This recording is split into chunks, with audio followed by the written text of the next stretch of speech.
The stories we know and experiences we have shape us.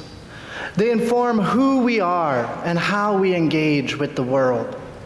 The stories we receive from society, from family, and even faith communities all play into what possibilities we can imagine and what values we hold. There is something about sharing a story with someone that allows us to convey more than mere facts, something that allows us to enter into the experiences of another and drink of their understanding. Even fictional stories and stories of legend seem to possess an ability to transmit their understanding and wisdom across time and space. We can look back at stories from ancient times and still find relevance in them. In many ways, that's the function of religious leaders, to situate our current understanding in the context of the greater narrative, to help make sense of our part of the whole. The Bible is used in many churches to help construct this sense of shared narrative. But in a Unitarian Universalist context, the Bible only gets us so far. We have a much deeper well to drink from and acknowledge a diverse range of narratives affirmed by cultures around the world. In my opinion, this is a good thing. It indicates a willingness to search out truth no matter where that truth might be. As you use, we are not limited by the standard canon. And we should consider ourselves fortunate for this, because the truth is we can be limited by the stories we know.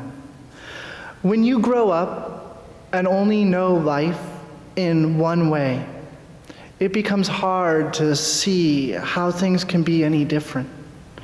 In situations like these, a feeling of being trapped can overcome us, as if we are being swept along by some unseen current. This was the situation I found myself in as a youth. I want to share part of this story with all of you, part of the experiences that helped shape me and how I made a choice to transform my story. The story I was told as a child was one of not being good enough. The narrative was first given to me at home by my stepdad, John, and later reinforced in high school. John worked as a commercial fisherman in the small town of Westport, Washington, where I grew up. John's employment was patchy at best, mostly due to his serious drinking problem. And even when he was working, his paychecks rarely made it home. There were 5 kids in our house, myself and 4 sisters. My family was dependent on the state for food assistance, survivor's benefits that my older sister and I received from the death of our own father helped cover the rest of our expenses. Still, it was always a juggling act. Things were made even more difficult at home by the fits of abuse my stepdad was prone to. It would start the minute we walked in the door from school. We would find him sitting on the couch, watching TV, a pile of empty beer cans spread out on the coffee table before him. He would say anything he could to tear us down. It wouldn't stop even when we left the room. He would continue to yell after us about how stupid one of us was, or how we couldn't do anything right. He liked to target me with gay slurs. I was in about 2nd grade when this practice started. My own sexuality wasn't even on the radar. During this period of my life, reading became an escape for me. I learned that you could hold up quietly for hours on end without attracting attention to yourself. So that's what I did. I held up and read books. The books that I learned to love were ones about people overcoming seemingly impossible odds. And seemingly impossible odds in triumph. The Chronicles of Narnia and the Harry Potter series were some of my earlier reads. Eventually, books like Paulo Coelho's The Alchemist and Hermann Hesse's Siddhartha entered the mix. These books became my protection, the place I would go to when the real world seemed too hard. The sense of worthlessness that I experienced at home was added to when I entered high school. As a shy, sensitive teen, I became the target of older boys at school. Rumors had gotten around that I was gay. At the time, it was true that I had started to find myself attracted to guys. But I hadn't really come to terms with this. I thought it would change. I thought it was something that I thought I was because everyone told me I was.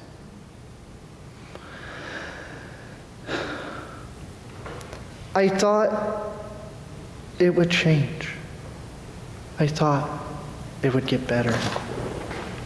I hadn't told anyone yet,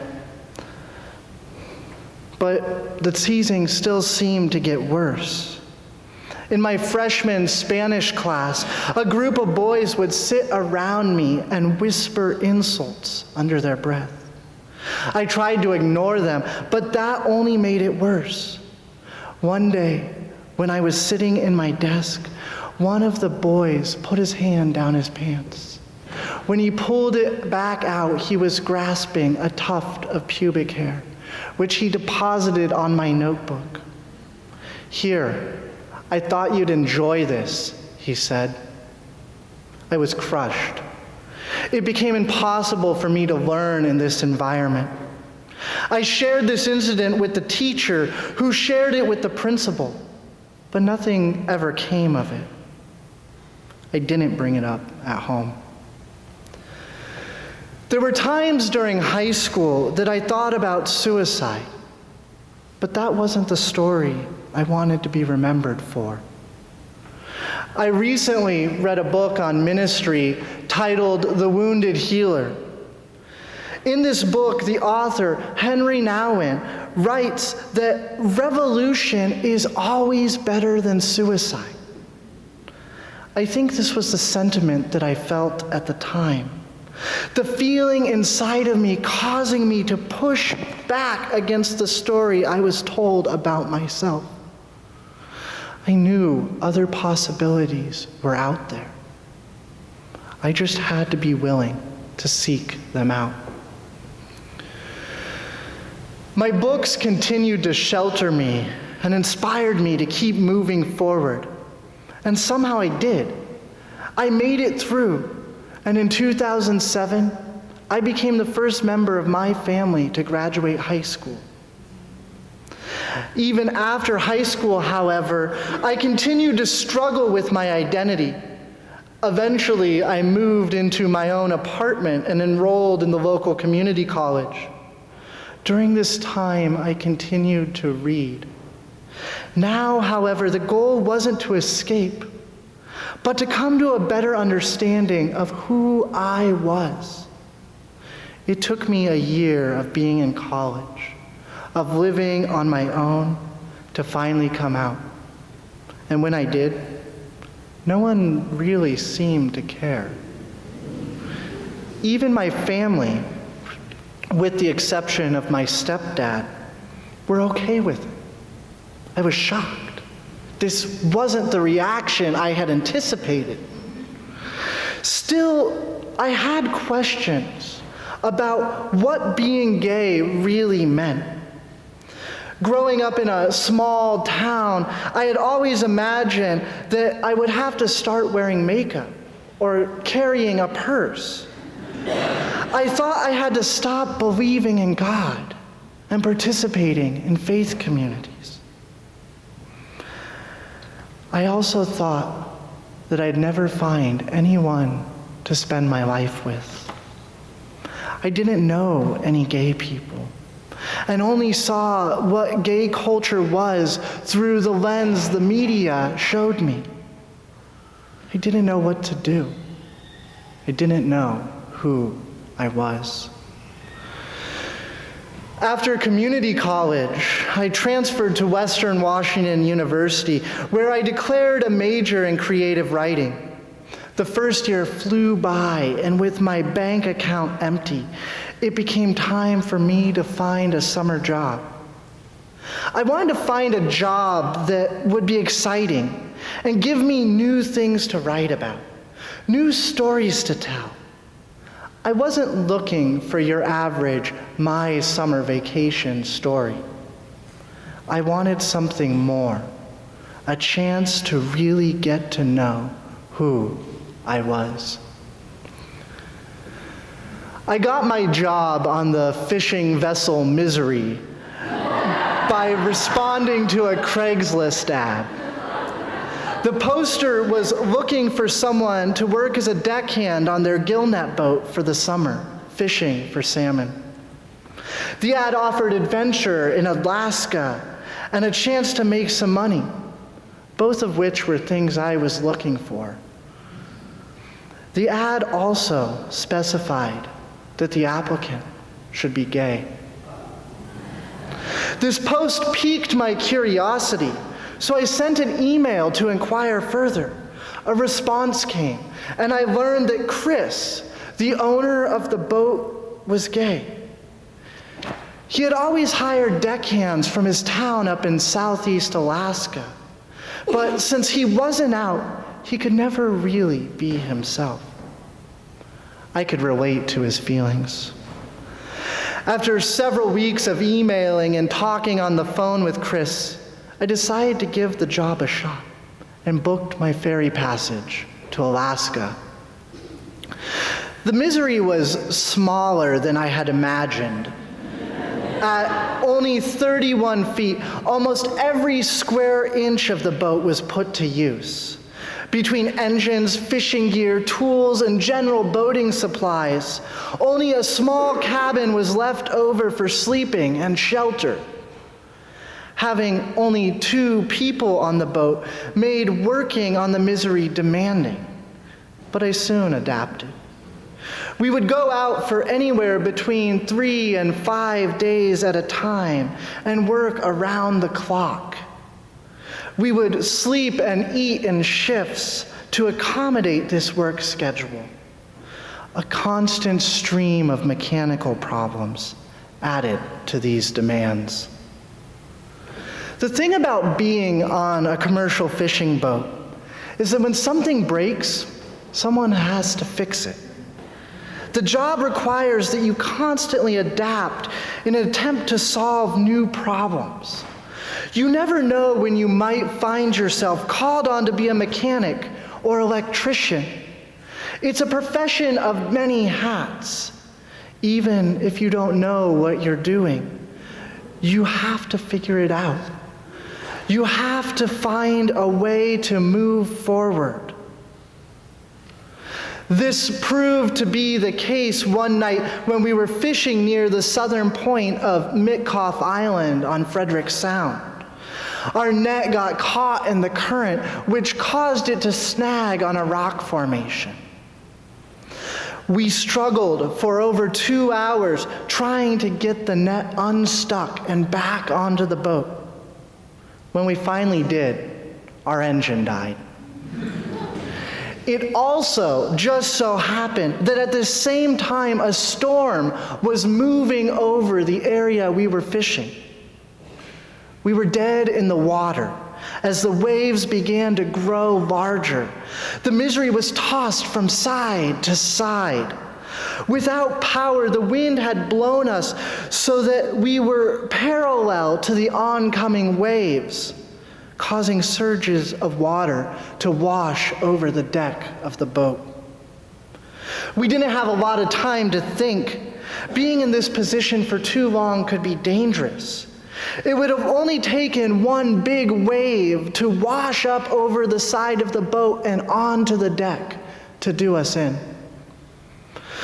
Somehow, through a process of guess and check elimination, we finally found the problem.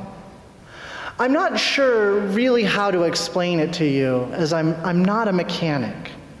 In short, a part had come off a thingy. Apparently, it was important. Once we got it back on, we were back in business. We got the boat running and we made our way into a cove and anchored up for the night. In the morning, the storm had passed away and we returned to fishing as if nothing had happened. Outside of moments like these, there was a certain peace to be found in the repetitive manner of the work.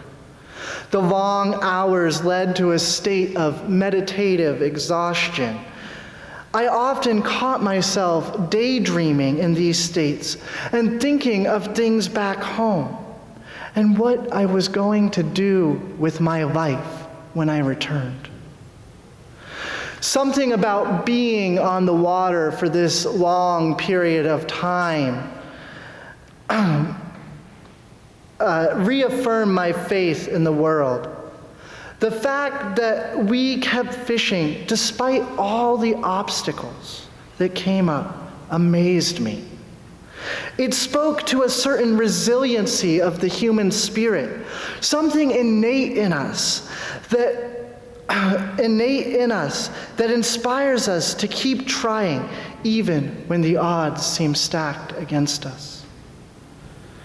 If I could make it through all that I had so far in my life, why can't I make it further? I thought to myself. After 3 months of manual labor and exhaustive reflection, it was finally time for me to return home and get ready for school to start again. When the day for my departure came, I said my goodbyes and boarded the same ferry that had brought me to Alaska at the beginning of the summer. Chris and I kept in contact when I was back home, and I did return to work for him the following summer.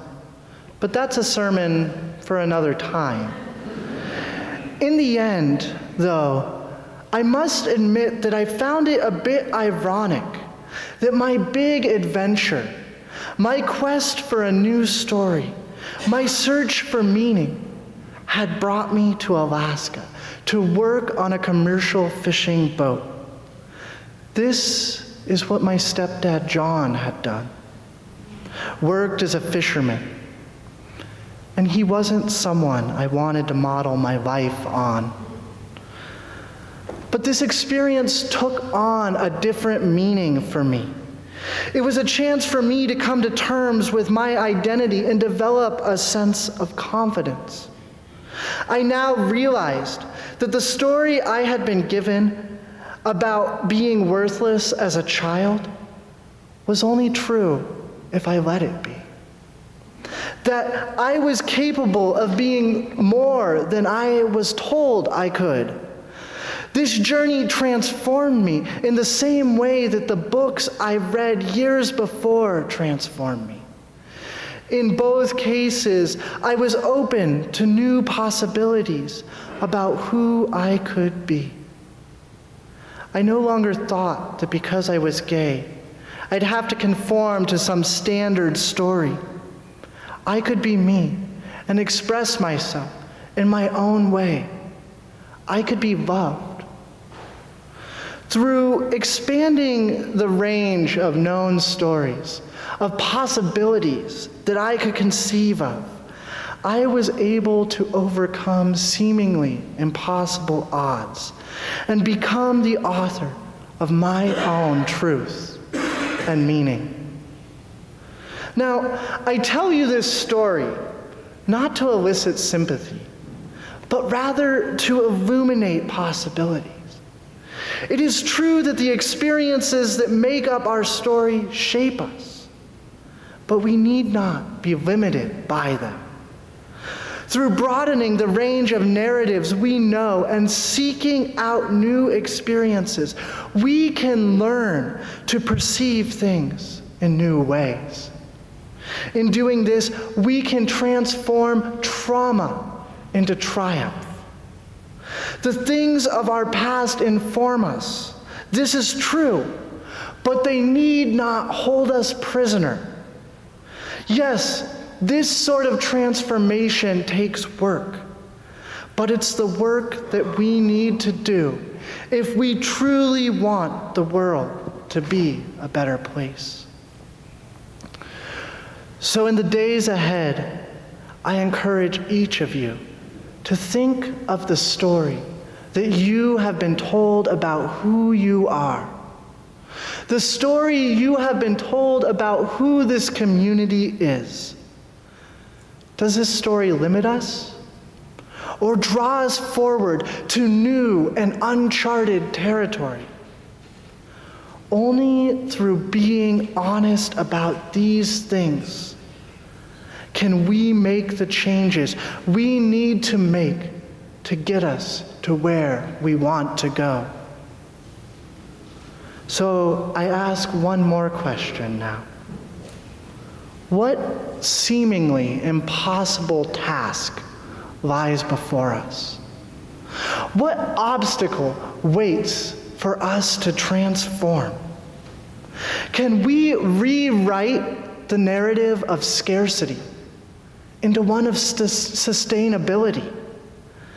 Can we change the story of climate change into one of climate justice and restoration?